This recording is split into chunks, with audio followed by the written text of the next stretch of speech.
Hi మావస్, ఎండకి తిరిగి తిరిగి అలసిపోయి ఒక బాదం పాలు తాగుతున్నా. బీచ్ లో బాదం పాలు అసలు వేరే అనుకోండి. ఇక బాదం పాలు తాగిన తర్వాత మనకి ఎనర్జీ వచ్చేసింది. ఇక బీచ్ లో వెళ్ళి మనం దుంకులాడుతున్నాము. సోలో ట్రావెలింగ్ బోరింగ్ అంటారు, బట్ నిజానికి మనం ఎంత టైం కావాలంటే అంత టైం మన ఇష్టం ఉన్నంత సేపు ఎంజాయ్ చేయొచ్చు. మనకు కావాల్సింది తినొచ్చు, మనకు కావాల్సినంత సేపు ఉండొచ్చు, ఎక్కడంటే అక్కడ కూర్చోవచ్చు, ఎంతసేపు అంటే అంతసేపు ఆడుకోవచ్చు. ఇక బీచ్ లో ఒక బ్యూటిఫుల్ స్పాట్ కనిపించింది. ఇక వెంటనే మన డైరీ తీసి ఈ బ్యూటిఫుల్ స్పాట్ లో రాద్దామన్న థాట్ వచ్చింది. ఇక మన జీవిత చరిత్ర మొత్తం రాయడం స్టార్ట్ చేసిన. చూస్తున్నారు మా వెనక బీచ్, ఇక్కడ గ్రీనరీ, ఆవులు, మొత్తం అసలు వేరే లెవెల్ ఉంది వ్యూ. అయితే ఇలాంటి ప్లేస్ నాకు డైరీ రాయడం దొరికిన ఒక గిఫ్ట్ అనుకోవాలి. సో ఇంత మంచి ప్లేస్ నేను డైరీ రాస్తాను ఎప్పుడు కలలు కూడా అండి, ఎప్పుడు బోరింగ్ బెడ్ మీద రాస్తుండే.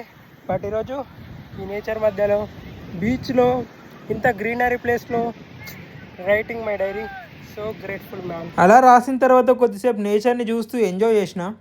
ఇక మన ఐఫోన్ డెడ్ అవ్వడానికి వచ్చింది అంటే మళ్ళీ బాయ్ బాయ్, ఇంకా 8% మాత్రమే ఉంది. ఇక వీడియో నచ్చితే మాత్రం లైక్ కొట్టి ఫాలో చేసేమో.